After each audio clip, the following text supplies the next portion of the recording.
Good morning, and thank you for joining Beyond Recruitment as we partner with Hillman to bring to you today's leadership webinar on empathy in the workplace. By way of introduction, my name is Liza. As New Zealanders, we are now fortunate to find ourselves in day 2 of level 1, having experienced one of the most extraordinary times in both our personal and our professional lives. Above all, we have lived through one of the most significant periods of time in modern history.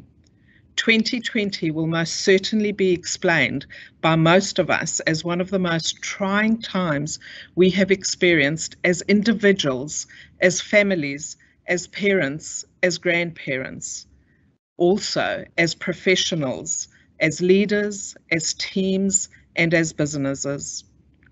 No one would have imagined on the 1st of January this year, when we were looking ahead to what the year holds for us, that we would find ourselves in a worldwide pandemic that would test us on so many different levels of emotions. Specifically, as leaders, COVID-19 has presented so many challenges in terms of our decision-making and managing change and our people and ourselves with such rapid and immediate speed, and above all, on a day-by-day basis. It's been a tricky time. It's been a tough time for sure. We all recognise that although we are in level 1, we still have a long way to go. We are only starting to grapple with our new normal and what this means. Many of us as leaders and as professionals will continue to want to find answers to managing through change as our organisations and our teams deal with the impact and the post-impact of COVID-19. Harold is someone who can give us some of these answers, and where the answers don't yet exist, some guidance on how to lead our people and ourselves the best we can during this time. Many of you will know Harold as an executive coach. Harold has coached many C-suite leaders across the globe for over 20 years. In New Zealand, Harold has worked with organisations and leaders in these organisations. Organisations include Fonterra, Air New Zealand, Genesis Energy, Vector, Auckland Council, Heineken, Southern Cross Healthcare, BNZ, to name but a few. Harold has written a number of books, including The Imposter Syndrome, Inside the Tent, Fitting In, Standing Out, and The 6 Elements of Effective Listening. Harold provides weekly leadership commentary on Radio New Zealand's Magic Talk, and you can also view his regular contributions to the New Zealand Herald's Business Online edition. I have had the pleasure of partnering with Harold now for over 7 years. What I value most about you, Harold, is your ability to help one weave real-life leadership, vulnerability, self-awareness, and resilience into the very fabric of one's business leadership, and above all, self-leadership. Today, Harold will help us unpack empathy and the role that empathy plays in human connection. And in particular, we'll be talking to the importance of empathy during this global pandemic. In the last few days, as with so many of us, Harold has been deeply moved by recent developments in the United States, and he will share with us the desperate need for empathetic self-leadership in all aspects of our lives to make lives matter. Before I hand you over to Harold, a couple of housekeeping things to note. The webinar will finish at 12 noon. We'll leave about 10 minutes prior to this finish time for questions. You do have the opportunity to send questions throughout the session and on this link. There is a Q&A function on the right-hand side of your screen. We will be collating these questions throughout the presentation, and I will present some of the key themes of your combined questions to Harold. I would now like to hand over to Harold. Do sit back and enjoy. Thanks, Harold. Over to you.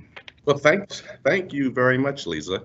Really appreciate that. That's a very kind introduction, very thoughtful introduction, and we've all been in that headspace.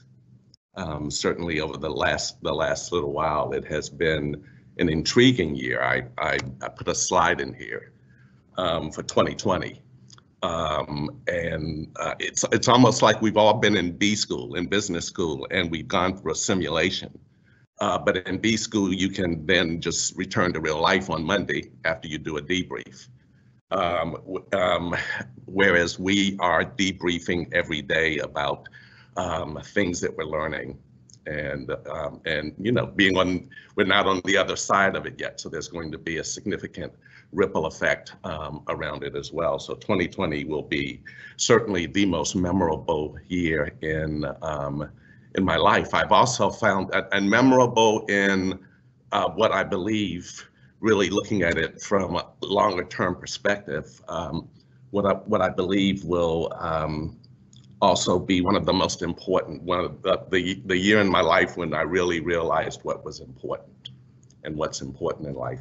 My youngest daughter was diagnosed with COVID-19 in March, and fortunately she fell into that category of people who would only experience mild to moderate symptoms.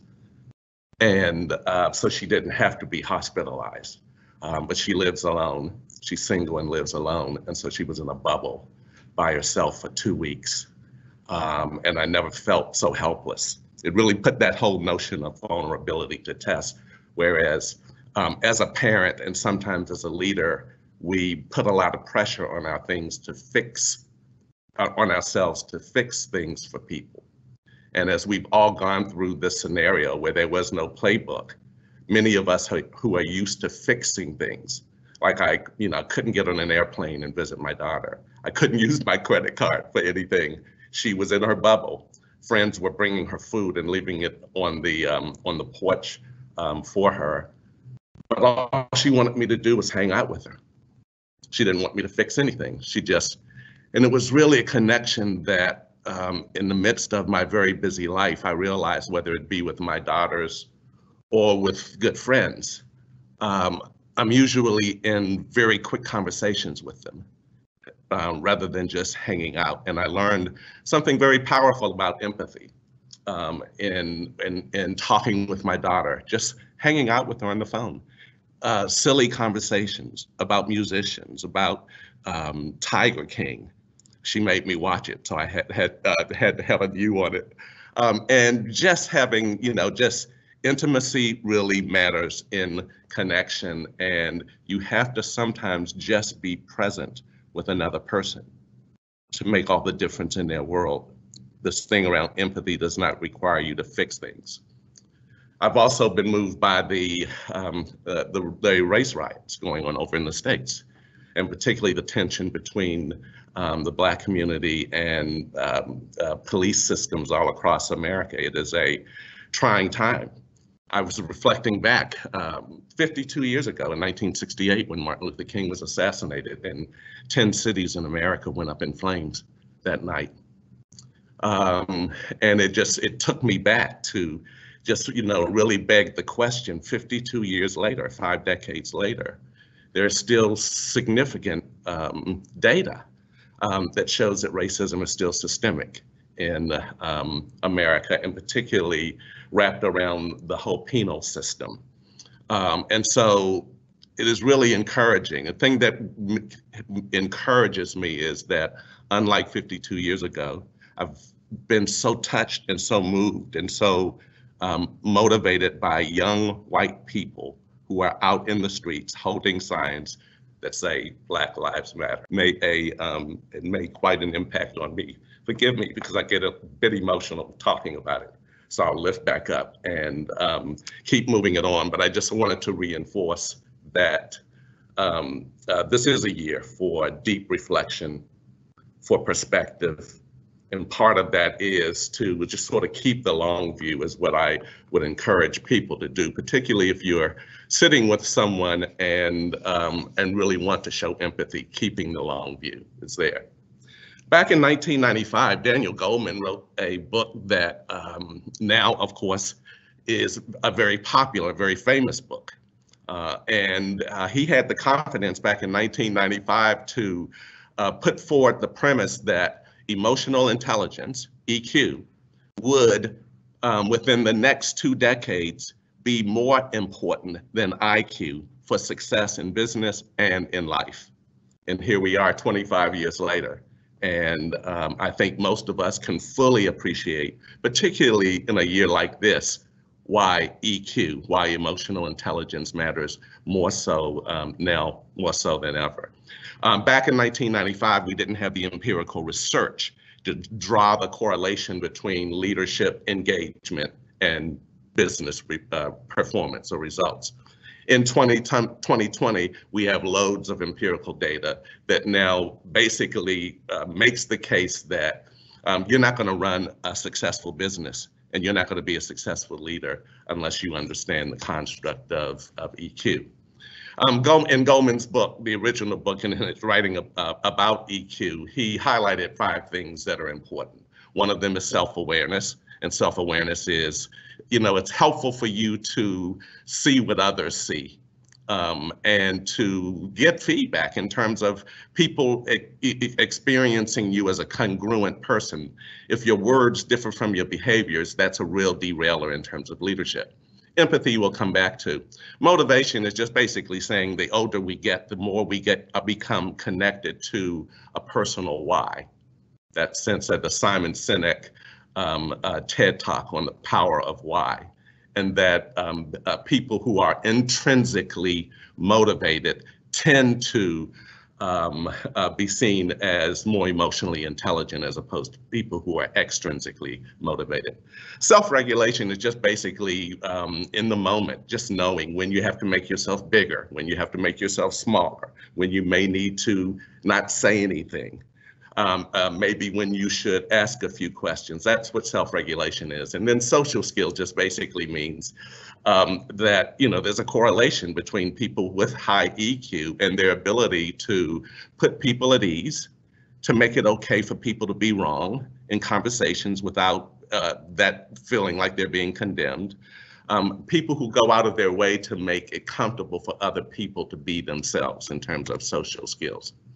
Now, I like Goleman's construct there, but if I really could nail it down to a very simple model for you, I think this one resonates with me and many of my clients as well. So I just want to introduce this. This is called the trust triangle, and the trust triangle was introduced in a TED Talk in 2018 by Professor Francis Frey, who is a Harvard Business School professor. It is a fascinating, very endearing TED Talk, so I do suggest you all watch it. In that she's a Harvard business professor, but she was seconded within Uber for about 10 months or so to help them focus on building leadership capability. Uber had turned into a toxic organization, and so she went on board to help them with it. And she, coming out of that experience, wrapped that experience around what's called the trust triangle here. Now, some of you may be looking at that and going, well, that looks pretty similar to something else that you've perhaps seen in your studies, because it was Dr. Aristotle 14 centuries ago who suggested that there are 3 proofs of rhetorical persuasion, rhetoric, being defined as the art of persuasion. And Aristotle worked with a number of leaders. He was a coach. He worked with a number of leaders, and he basically said, if you want people to move with you, if you want to really influence people in a way that they are strongly connected to you, you've got to have 3 things in place. One of those is ethos, is what he called it. In the trust triangle, it's called authenticity. It basically loads on your character. And that is, people are more likely to trust you if they experience you as a consistent person in terms of character, a person who is yourself and enabling other people to also be themselves. There's a stronger connection when 2 people can just be honest with each other in that sense of character. And then there's logos. Logos was just, Aristotle would say to his to leaders, he would say, hey, you've got to get your narrative nailed. You have to nail your narrative. You might have strong ethos, but if logos is not in place, that means that you're not on the same page with people, or maybe there's 2 people on a team. And there's a bit of a disconnect because they are on two different pages. And sometimes it just takes a few conversations for them to actually find their narrative coming together now. And so very often in coaching people who work with you, it would also, a part of your work as a coach is often helping them nail their narrative. Sometimes it's too bland, sometimes it's too rational, sometimes it needs more color and definition. So those were the first two proofs. And then there's empathy. And this is, as Liza said, no better time than to really hone in on this, because empathy is going to be critical over the next little while. Now, let me just differentiate. Let me just differentiate between empathy and sympathy. Sometimes they're viewed almost as contrasting, and that's not the case at all. I consider them to be two sides of the same coin. And that coin is called caring. So caring about another person, you can express sympathy. Sometimes sympathy gets a bum rap as being a bit more superficial. So you'll send a card, maybe some flowers, maybe make a call or something like that, in the sense of you feel for the person. So sometimes sympathy is experienced as pity or sorrow. And you know, and it's not false or fake, but just this notion of you feel for someone and you want to do something to help alleviate their pain, which is why you might even choose to go to a funeral or something like that. Empathy is where sympathy is feeling for someone. Empathy is a bit deeper. It's a bit deeper. It is feeling with someone. It is feeling with someone, that sense of a person, when you are talking with them, they have this sense that you really get it. Even if it's not a way that you might vote, or, you know, in terms of a decision that needs to be made, but in the first instance, it's just somebody really feeling connected to you because you've actually taken the time to hear them. Frances Frey in her TED Talk makes the case that mobile phones, pre-COVID, mobile phones were the biggest detractor away from people being present with each other, because we were always so distracted by those mobiles. And now here we are, you know, 6 months later in a completely different world where many of us have probably gotten even closer by virtue of virtual connection. Liza and I were talking earlier that there will certainly be a healthy hybrid balance between the two, but I think for the first time, because we've all gone through it, CEOs, senior leadership teams, everybody probably on this call has had to work virtually in some respect, and whereas 6-7 months ago, it was a policy and underemployment law that most companies are required to have in place. And so it's set over there in the corner, but very few people actually exercised it because they didn't see their senior leaders using it. It just reinforces why behavior is so much more important than words. In that sense of we have a policy in place, but you don't see us using it. So, you know, what's implied there is leave it over in the corner. And now, just 6-7 months later, most companies are talking about, you know, with CEOs and senior leaders are now, you know, but most want people back in the office physically. We all agree that's got to happen. But my guess is we're going to see more empathy for people who really do require a bit more flexibility in how they live and lead their lives, and particularly for people under the age of 35. Some compelling research out there now on men and women, 35 and younger. Workplace flexibility is the #1 driver as to whether or not a person takes a job or leaves a job. That's how important it is now for younger people. Now, their bosses may be 25, 30 years older than them.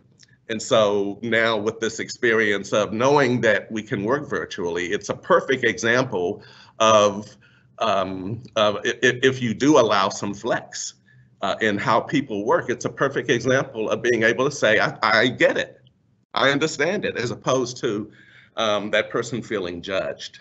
And so it's a good time to actually think about the sort of think about the distinction.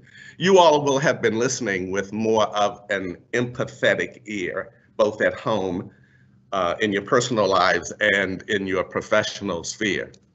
And so what I thought I would do in my remaining time here is just take you through the three components of empathy.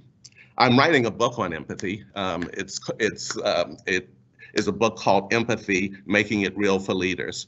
And I 8 chapters in now, and thoroughly enjoying it, and have, particularly the opportunity to open the chapters up again and now infuse even more real-time scenarios in terms of what we're going through right here. It's a pertinent time to really infuse and be more purposeful and proactive about all three of those points on the triangle, but especially empathy. So let me walk you through this. There's something about the human psyche that the number 3 resonates, in terms of life, liberty, and the pursuit of happiness, and blood, sweat, and tears. And you all will know this one, and that is head, heart, and hands, or head, heart, and action.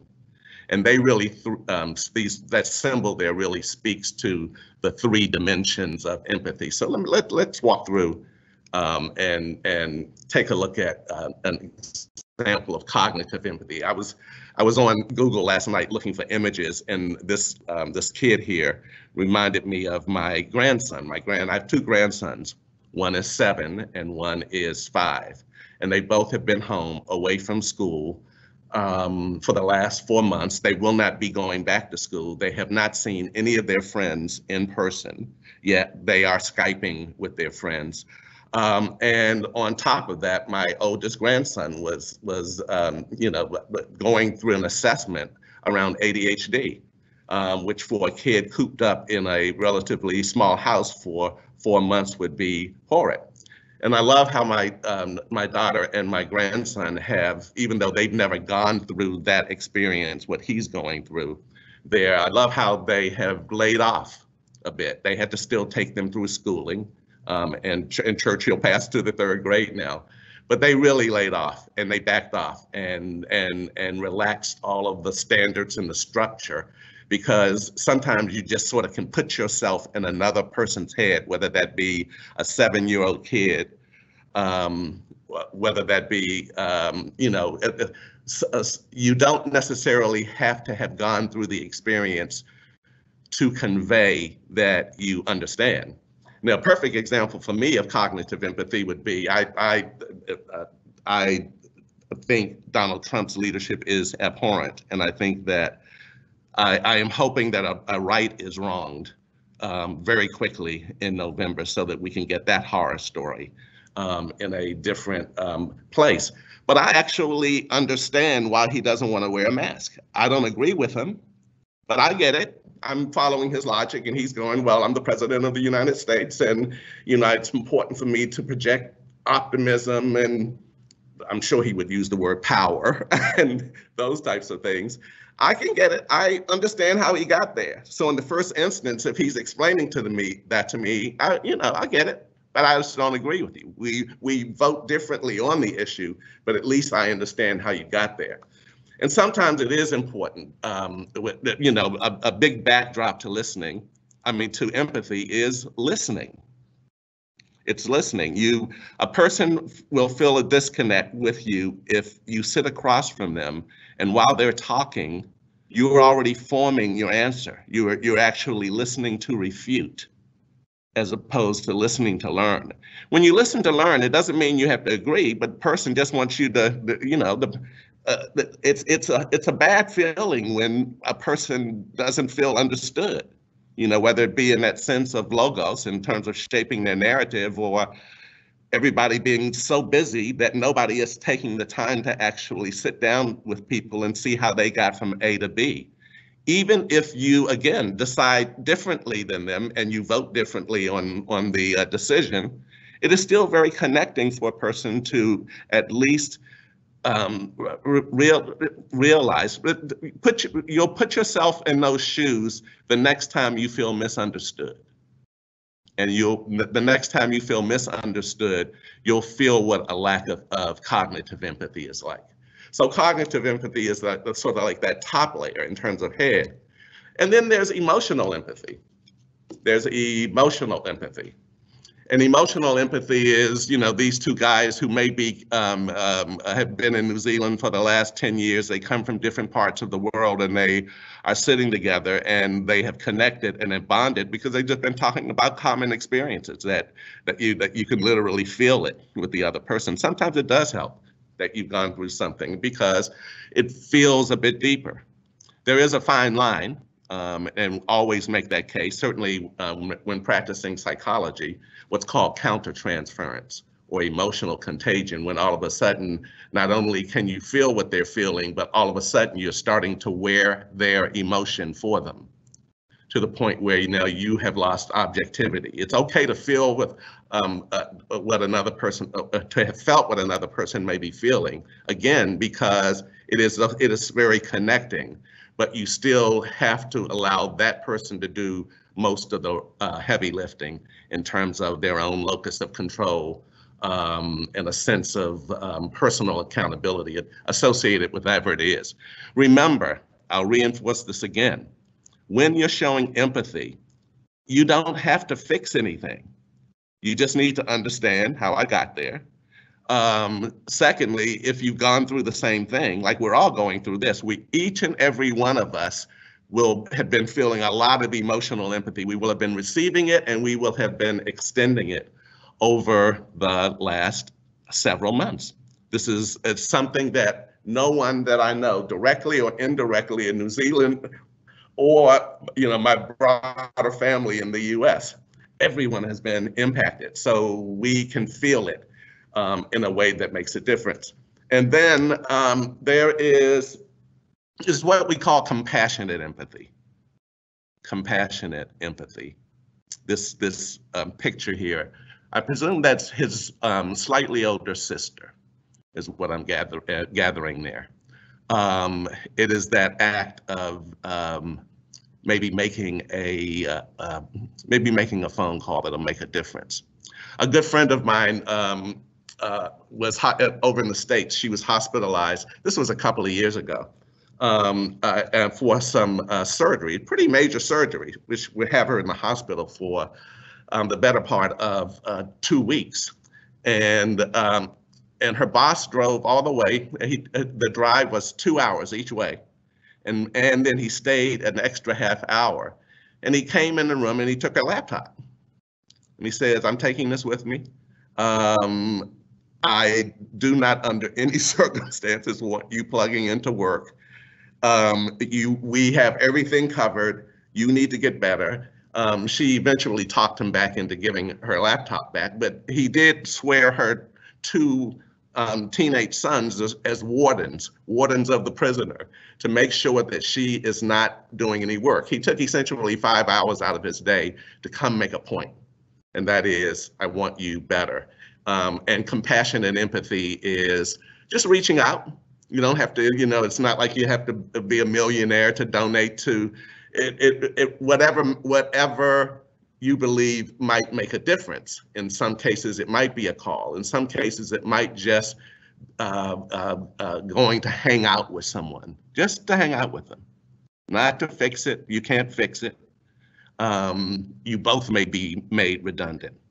What that scenario is, we're not here to fix it for each other. It just helps, particularly if your compassion is associated with making a difference. Some of you have told people who, a good friend of mine called me a week ago, a guy who is single and lived in his own bubble for the last 4 months, came back to work for the first time. And he was really disheveled. And he was flat. His affect was flat. My friend called because he thought he might be depressed. And so the team immediately, sat him down and realized he has essentially been living in that bubble working feverishly and with absolutely nothing else around him. So they went out of their way to make sure that, number one, he needed to go back home in the moment, but then they got things moving for him in the sense of, going the extra mile to make it easy for him. That's just one example of compassion and what people might want to focus on. So again, I emphasize cognitive empathy, which is, I understand. Emotional empathy, which is, I know what that feels like. And compassionate empathy, which is, in some cases, in some models with sympathy and empathy, compassion is actually viewed as sympathy in the sense of going the extra mile. It doesn't have to be something big, but helping the person put their next foot forward is often very helpful in that scenario. So those are the three forms of empathy. I just want to end with this tool here. This is called the second circle, and this tool was introduced by an acting coach, a voice coach, the world's most renowned Shakespearean voice coach. Her name is Patsy Rodenberg. She wrote this book for actors back in 2009, and now it has been extrapolated into the business world, and it's a beautiful model to basically to highlight, sort of close on the point, what does empathy feel like? There is this thing around connection. And depending on which of those three circles you're in, you will either be connected or disconnected with a person sitting right across from you. It might just be two people in a room, or it might be a whole team of people. First circle is where you are largely inward. You're not giving much of yourself. People probably don't experience you as terribly authentic because they don't know who you are, and you're not telling them what you think.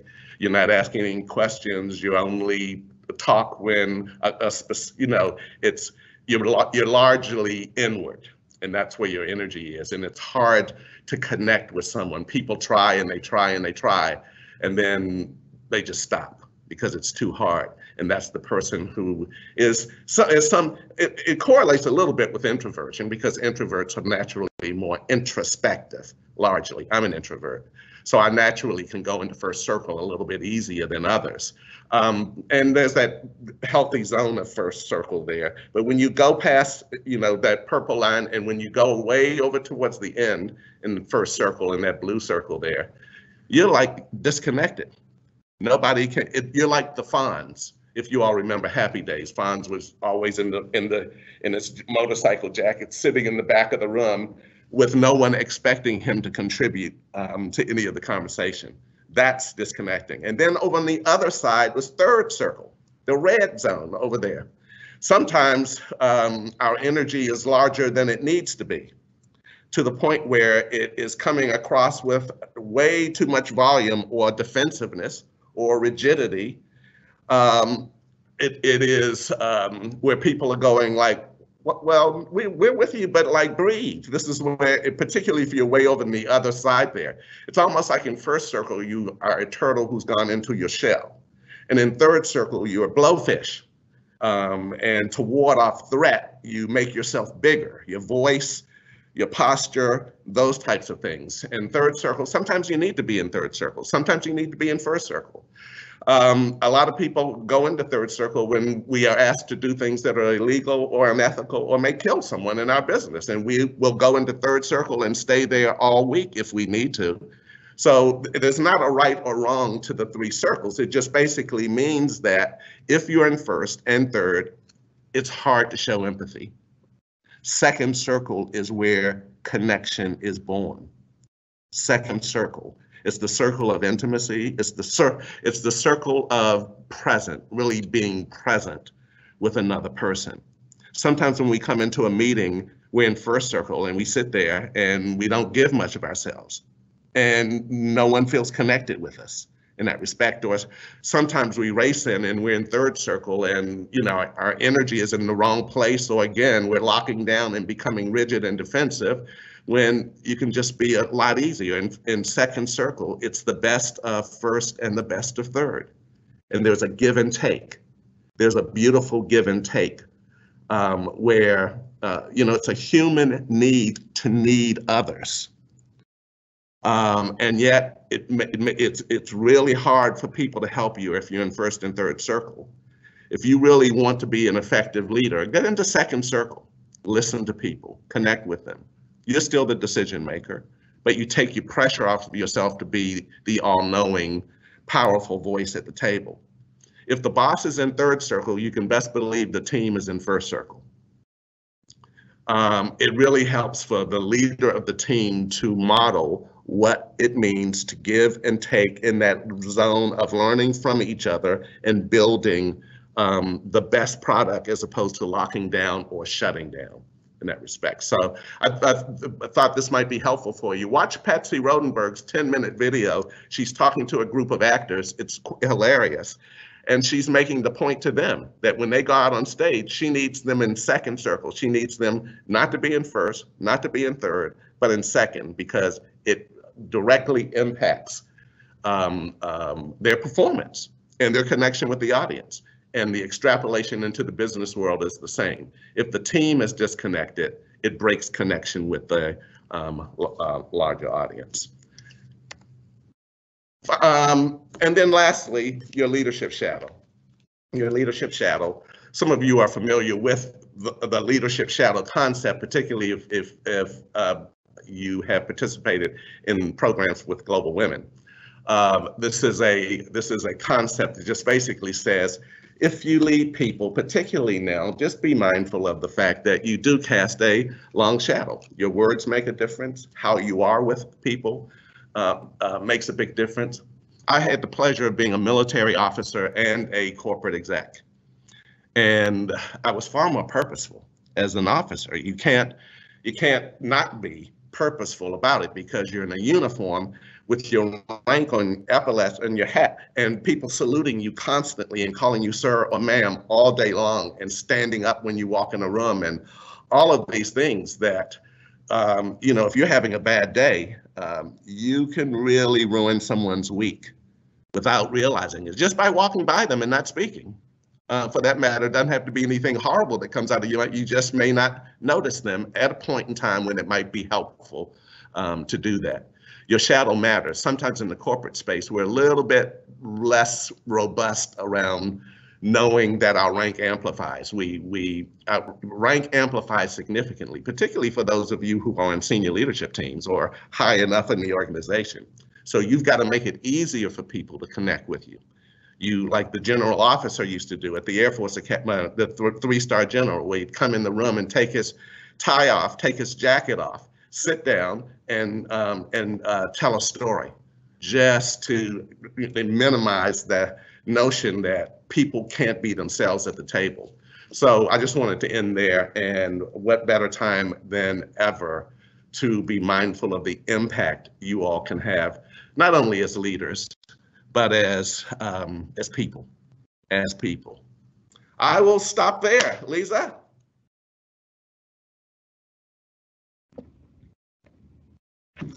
Thanks, Harold. That was very thought-provoking, and obviously having come out of a very difficult time and still coming out of COVID-19, and who knows whether we'll go in and out of lockdown, hopefully not in New Zealand. Yeah, very, very, very good information. And I had the pleasure of joining you in your second circle sessions, and that was truly fantastic in terms of learning about oneself. So I do recommend that reading. One of the questions that has come up is the compassionate empathy. So Mike, I don't know who Mike is, but Mike, thanks for your question. He says, cognitive empathy equals I understand. Emotional empathy equals I know what it feels like. Is compassionate empathy equal to acting or doing something to show you care? Harold, could you explain? Yeah, it is. He's nailed it. So it's head, heart, and hands usually to imply action. Some of the models actually have another symbol than hands there. So it really is understanding, feeling, and taking action. And if you do look at sympathy and empathy as two sides of the same coin, it makes sense then when you sympathize with someone, you often do something because you want to help nullify the pain or the anxiety or whatever it may be in that moment there. So it is, he's nailed it, head, heart, and action. Yeah. Another question, Harold, was love, this person said they love Goleman's work and his future insights, and ask the question, what do you think will be significant for leaders in 2040? Wow. That's 20 years time. It sure is. It sure is. Yeah. Well, the premise behind Goleman's theory that EQ was going to make a difference in just 2 short decades was based on the compressed cycles of change that in the age of Charles Handy wrote about in the Age of Paradox, and that notion that his prediction was certainly across the next 2 decades, because the cycles of change will have compressed, and we all can relate to that. Anxiety and vulnerability is up in organizations. It's not a bad thing. Vulnerability is not a bad thing. It just simply means that we can't have everything nailed down before we have to pick it up again. People who struggle with vulnerability will struggle across the next couple of decades in terms of just the pace and how things move. We've got to appreciate that for many people, change is still a very scary thing. Certainly, like what we've experienced here, it's like, having the rug swept right from under your feet. None of us saw it coming, and so that is, we could all relate to the anxiety and the apprehension associated with it. But even people just going, through restructures and change, some people really struggle with change, and this is one of the reasons why, over the next 2 decades, I would suggest that we really have to do a mental model shift around change not being a bad thing. Change is actually an essential thing, and it helps if we're actually driving it. So there is a mental model shift associated with EQ and it means leaders have to be more emotionally intelligent because of that level of angst that's out there. It's tangible now, so but it'll be real 3 years from now, and I would suspect in 2040.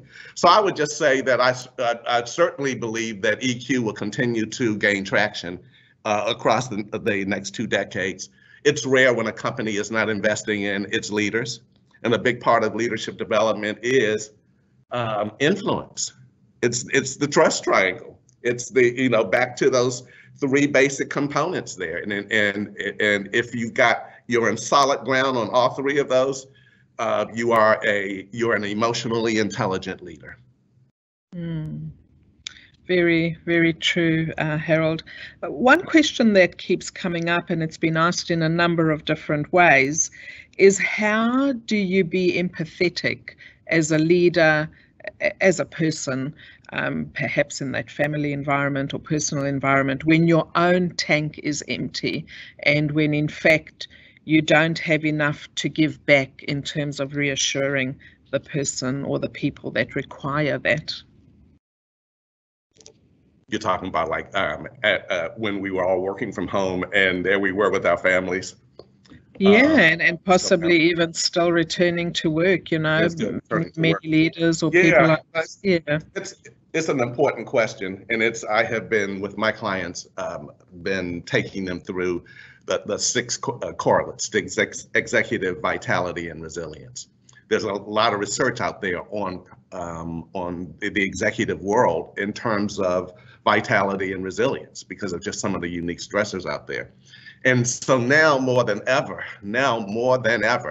a lot of my friends and clients are already into a routine of giving their psyche a chance to breathe a bit, which is helpful in periods of prolonged stress. Some actually practicing meditation or mindfulness. It doesn't have to go terribly deep, but the idea is letting your psyche breathe a couple of times, just going out and standing in the garden and looking up at the sky, or something that detaches you from that headphone, and those types of things. And just, blending it up a bit. It's a great question in terms of parents who are running low on petrol and kids who are anxious and things like that. Sometimes it just may be helpful if you have the flexibility to just step away from it a bit. Lift things back up when you're tired or when you're anxious, which has certainly been the case over the last few months. Your thinking tends to be pulled inward and downward. It's just what happens to human beings, particularly when anxiety is high. We go inward and we go downward. So it's going to be very helpful for you, both in terms of leadership of self, to bring your perspective upward and out. It's a different energy. It's a different energy in that. And your role sometimes, if you want to be helpful, even if you're on the, is just give a person another way of perhaps thinking about it, just to consider maybe thinking about it in such a way. Let them work it through. So it won't necessarily take 15 minutes when you're already running low, but it will at least give them a sense of compassion, something to noodle over. Yeah, questions are coming in fast and furiously, and another one that is being asked is, what is the best empathetic or empathy approach to raise the issue when you're in a disconnected team and there are team members, for example, that are negative, and you may have a leader that hasn't understood the extent of the negativity in the team? Yeah, that's a hard one. Is the person asking that as a member of the team? I'm not how best sure. to raise it? I'm not sure. It's a hard one. This is why leaders absolutely need to be across just some of the basics associated with even, doesn't have to be the highest performing team in the world, but to at least keep it in a healthy space. And I'm inferring from the question that it may be a bit of an unhealthy dynamic. And we've all been in that scenario where occasionally we've had to come into second circle to be, to get the team to have an honest conversation, or in a respectful way to, challenge the boss around certain ways of doing things or thinking. Particularly if you believe you're at that table to make a difference around those things as well. So it's always harder when you have to sort of work around the leader, not work around the leader, but you know what I mean. This is why, again, your leadership shadow is so important. Yeah. You really do have to. You really do have to know that when you sit down at the table, and if you're like the CE or a member of the senior leadership team, or just fairly senior in the organization, your rank can terrify people. You just, you don't have the 3 stars up here like a military general does, but people are looking and wanting to, and if they sense that they can't have candid conversation, they're going to be in first circle. So I love the question. I would just say, if it's important to you, table it. Yeah. Well, another question, I'll make this the second to last because time is creeping up on us. Person asks, what techniques work best to manage your leader from the third circle to the second circle? Sometimes just introducing the tool. I have found that it resonates with teams. It's a useful tool. It basically says, hey, we work more effectively. We're more connected in second circle. And a lot of teams have just started using the language. They'll say, hey, Bob, you're in first circle. What's going on? And they will also give each other feedback when they're in third circle. And it creates a little bit of laughter because people could actually feel themselves there. So it's a real easy tool. And, and what I would say is there is no bad circle. First circle is not bad. Third circle is not bad. It's human. We toggle between them. But if you really want to be an effective leader, you've got to be more connected, and teams actually, it resonates. The language resonates with them. So I watch the Patsy Rotenberg 10-minute video on YouTube.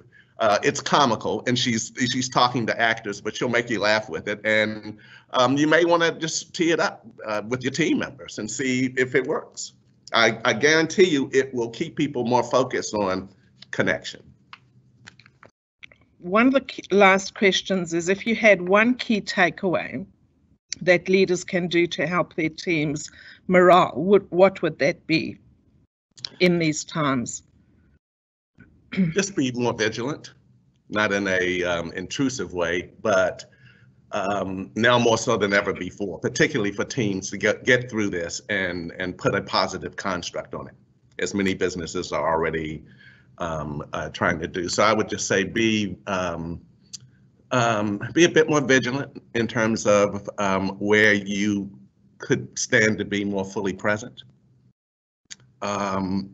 And in some cases, just to, again, take the pressure off of yourself, not to fix anything, but just basically to hear people. Sometimes people need their leader to just hear them think, because they haven't been able to think about something in a way. They may even be saying it for the first time. And so very often your role in there is not to fix anything. It may just be to reflect back to them what you just heard and let them determine whether or not that, but I would just say, be present. Thanks, Harold. We do appreciate your time. The time has come, and all good things come to an end, as we know. I'd like to say a huge thank you. The information that you share and the guidance is so precious in these times. You've certainly provided us with very good insights, in particular as we work through Alert Level 1, and we know that we're not out of the woods yet, and we'll be working through different scenarios of empathetic leadership, and we'll have to get it right. And we know as leaders that we're not always perfect, but at least with this guidance, it helps us to navigate these difficult and challenging times. And so there are a number of people that have actually asked whether you could share some references or some reading material that we could actually provide to people to take away. What I'll do is I'll speak to you personally, and we'll send it with the recording that we will be sending out. So we'd really appreciate that, Harold. On behalf of Beyond, it has been a pleasure. I have loved our friendship and our partnership. I love your team. They're great people, and I especially appreciate being able to connect with many people that you all know virtually during this time. Yeah. Thank you, Harold. We absolutely appreciate your partnership and your friendship equally. So on behalf of myself and Beyond Recruitment, a huge thanks to Harold, and a huge thanks to our clients for joining us at this webinar this morning. I would like to wish everybody the best in navigating through the next steps and to the other side of COVID-19. For those of you that haven't heard the full webinar, the webinar has been recorded, and we will send everybody that's registered for this webinar a copy. We look forward to hosting more webinars with Harold, and I'd now like to close the webinar. Enjoy your day, and once again, thank you.